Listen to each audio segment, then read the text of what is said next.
কলি তুমি। তারপর তারপর অভিজিৎ, আপনি মঞ্চে আমি তো বসে। কানপুর থেকে এদিকে আসছি, তুমি তো এদিকারই। না, আচ্ছা, এটা আমি আমি ভুলে গেছি, এই একটা লাইন গাও। নয়ন সরসী কেন ভরেছে জলে, Yes!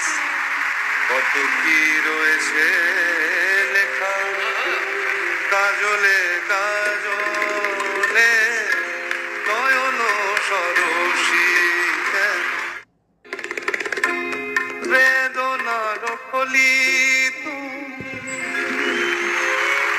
তারপর তারপর অভিজিৎ, আপনি মঞ্চে আমি বসে। তো কানপুর থেকে এদিকে আসছি, তুমি তো এদিকারই। না, আচ্ছা, এটা আমি আমি ভুলে গেছি, মানে এই এই একটা লাইন শিল্পীর গাও। গানই ও একটুখানি গাই নয়ন সরসী কেন ভরেছে জলে, Yes!